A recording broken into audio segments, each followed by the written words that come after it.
Tu sais, les erreurs sont inévitables. On en fait tous à un moment ou un autre, peu importe notre âge ou notre expérience. Mais pourquoi c'est si difficile de les éviter? Avant que tu me répondes, laisse-moi te poser une question. As-tu déjà remarqué que peu importe combien de fois tu essayes, certaines erreurs semblent toujours se répéter dans ta vie? Oui, ces petites habitudes qui te freinent, ces blocages invisibles qui t'empêchent d'avancer comme tu le voudrais.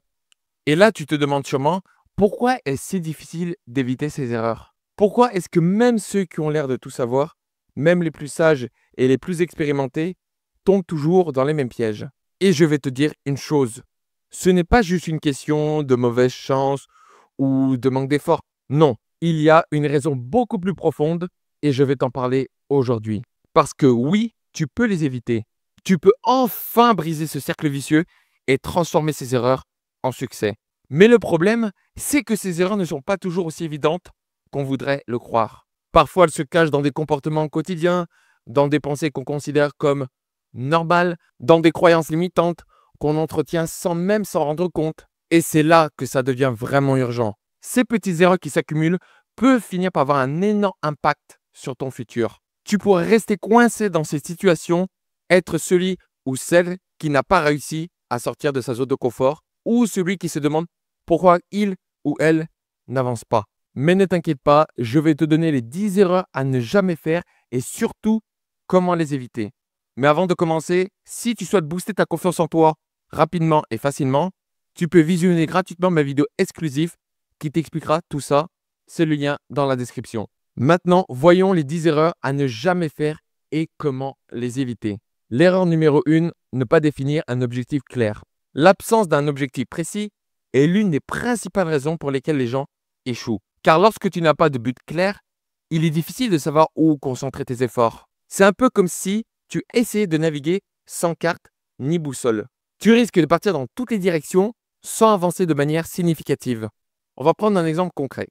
Imaginons que tu veuilles atteindre un revenu de 10 000 € par mois. Si tu ne définis pas clairement comment y parvenir, tu peux te retrouver à travailler dur sans jamais atteindre cet objectif. Cependant, si tu divises cet objectif en étapes précises, cela devient beaucoup plus réalisable. Par exemple, pour le cas des 10 000 € par mois, tu peux commencer par déterminer combien tu dois gagner chaque semaine, puis chaque jour, et même par heure. Cela te permet de suivre ta progression et d'ajuster ta stratégie aux besoins. Pour ce faire, sois spécifique et précis dans la définition de ton objectif. Je veux gagner plus d'argent.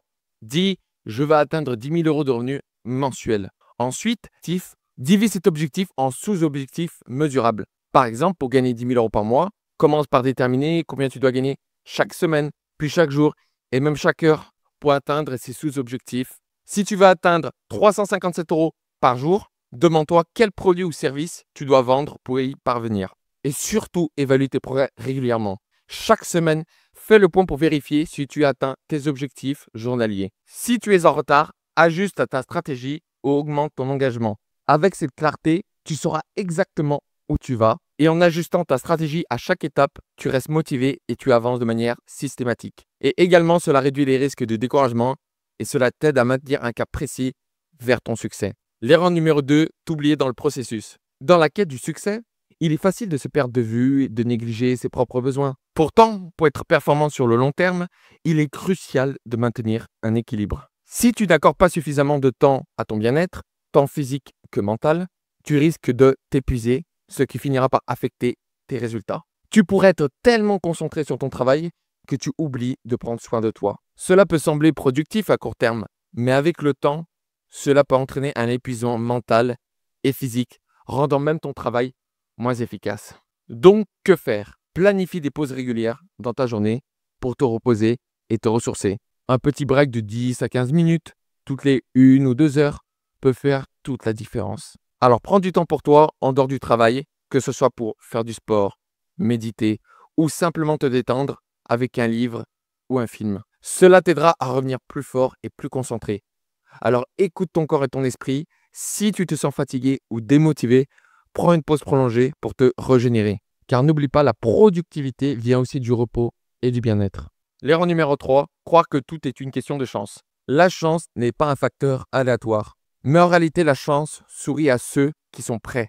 Ceux qui réussissent savent que la préparation est la clé. Prenons l'exemple d'un entrepreneur qui rêve de créer une start-up. S'il attend que l'opportunité se présente toute seule, il risque de passer à côté de nombreuses occasions.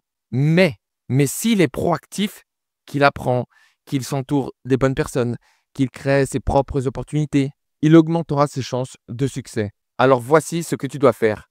Apprends tous les jours. Investis du temps pour développer tes compétences. La connaissance et l'expérience sont les éléments clés pour saisir les bonnes opportunités. Ensuite, reste curieux et proactif. Recherche activement des occasions qui peuvent t'aider à atteindre tes objectifs et créer tes propres opportunités. Sois ouvert à de nouvelles collaborations, à des rencontres, à des événements qui peuvent t'ouvrir des portes. L'erreur numéro 4, penser que tu dois tout savoir tout de suite. Personne n'est né expert. L'apprentissage est un processus continu et l'échec fait partie de ce processus. Alors ne te mets pas trop de pression pour tout maîtriser immédiatement. Si tu commences un nouveau projet et que tu te dis je dois tout savoir tout de suite, tu risques de stagner et de te sentir accablé. À la place, il vaut mieux accepter que chaque erreur soit une occasion d'apprendre. Par exemple, si tu te lances dans la gestion d'un blog, ce qui est mon cas, tu n'auras pas tout de suite les bonnes pratiques SEO pour une audience massive, mais au fur et à mesure, tu apprendras et tu adapteras ta stratégie.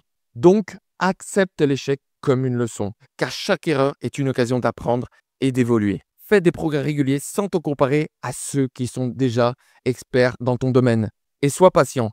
Ton savoir se construira petit à petit. Plus tu pratiques, plus tu deviens compétent. L'erreur numéro 5, ne pas automatiser.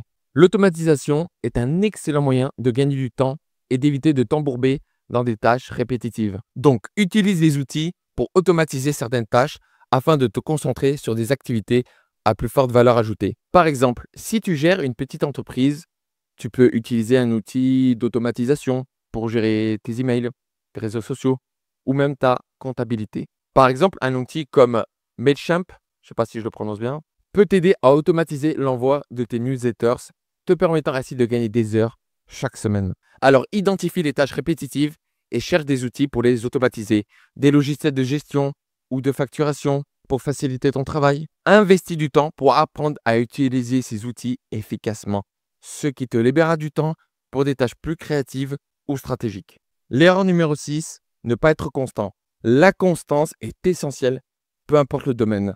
Même si tu ne peux consacrer qu'une heure par jour à un objectif, fais-le tous les jours ou presque. Parce que la régularité est ce qui crée des habitudes et des progrès constants.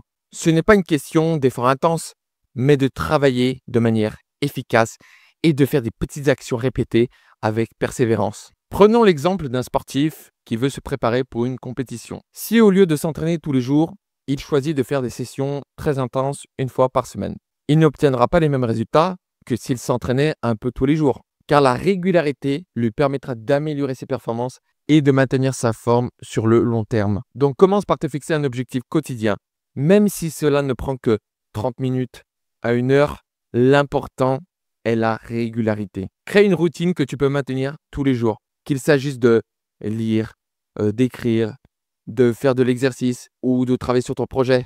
Et pour finir, le suivi de tes progrès. Chaque jour, note tes actions et les résultats pour voir tes progrès au fil du temps. Cela te permet de rester motivé et d'ajuster si nécessaire. L'erreur numéro 7, te comparer aux autres. Se comparer aux autres est un piège dans lequel beaucoup tombent. Mais si tu y réfléchis bien, chacun a son propre parcours, ses propres défis et son propre rythme. Et le problème, si tu te compares constamment aux autres, tu risques de perdre confiance en toi. Par exemple, imagine que tu sois un écrivain en herbe et que tu te compares à un auteur célèbre qui publie des livres à succès. Au lieu de t'inspirer de son travail, tu te décourages en pensant que tu n'atteindras jamais ce niveau. Pourtant, ce fameux auteur a commencé comme toi, avec ses propres défis à surmonter. Donc, concentre-toi sur ton propre parcours, même si je sais que ce n'est pas facile, mais compare-toi uniquement à toi-même. Regarde combien tu as progressé depuis tes débuts et fixe-toi des objectifs personnels qui sont en accord avec tes valeurs et tes ambitions, pas en fonction de ce que les autres font, et célèbre tes petites victoires. Même les petits progrès méritent d'être célébrés car ils te rapprochent de ton but. Et n'oublie pas, lorsque tu te compares aux autres, tu oublies de célébrer ta propre progression. En revanche, en te concentrant sur ton chemin, tu évites le stress inutile et tu restes concentré sur ce qui compte, ta propre réussite. L'erreur numéro 8, négliger l'importance de la communication dans tes relations. La communication, c'est le cœur de toute relation, qu'elle soit familiale ou que ce soit avec tes enfants, ton partenaire, tes parents, tes amis, peu importe. Sans une communication sincère et ouverte, tout devient plus compliqué. Et pourtant, c'est souvent quelque chose que l'on néglige ou qu'on sous-estime. Imagine un instant cette situation. Tu rentres chez toi après une longue journée. Et au lieu de trouver du réconfort, tu te retrouves à gérer des malentendus. Et si tu ne dis pas clairement ce que tu ressens, ce que tu attends, ou si tu laisses des choses non dites, les tensions peuvent s'accumuler.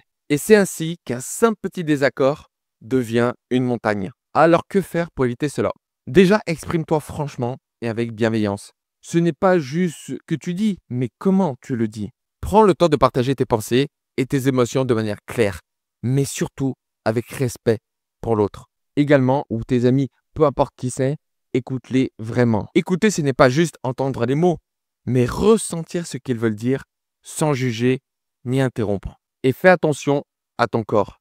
Parfois, ce que tu ne dis pas avec des mots parle encore plus fort avec un regard, un geste, une posture, peuvent exprimer des choses que les mots ne peuvent pas toujours traduire. Et tu sais pourquoi c'est si important? Parce qu'une communication authentique crée de la connexion.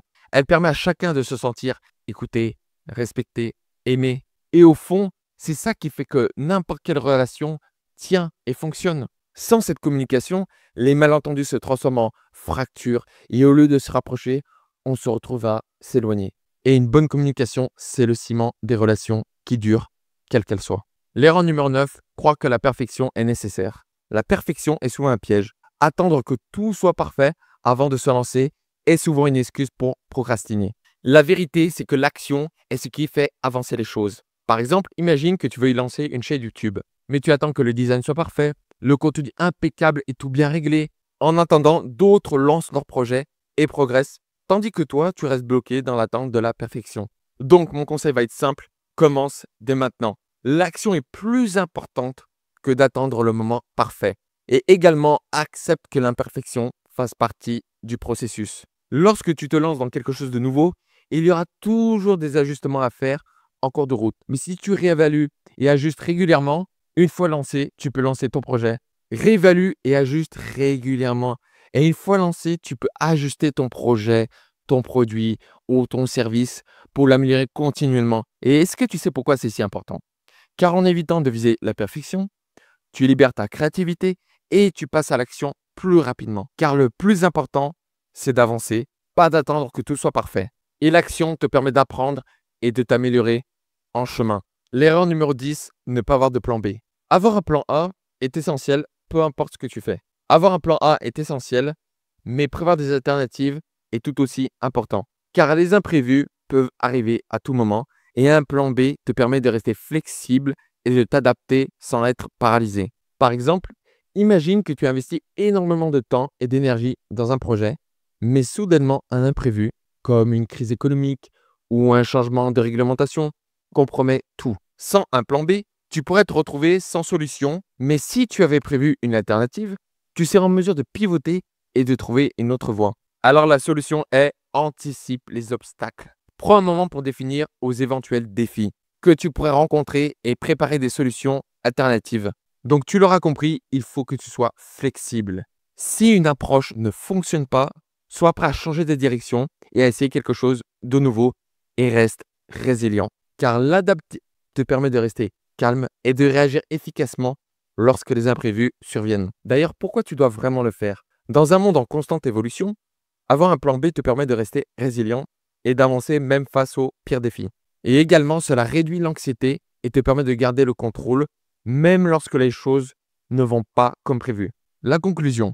Tu vois, les erreurs font partie de notre quotidien et c'est normal. Personne n'est à l'abri de les faire, mais ce n'est pas ça qui nous définit qui nous sommes. Ce qui fait vraiment la différence, c'est la façon dont on choisit de réagir. Car chaque erreur peut devenir une leçon précieuse si on choisit de l'utiliser. Alors oui, ce n'est pas toujours facile, je sais. Parfois, on a l'impression que nos erreurs sont des obstacles insurmontables. Mais je te promets, ce sont ces mêmes erreurs qui nous enseignent les plus grandes choses sur nous-mêmes.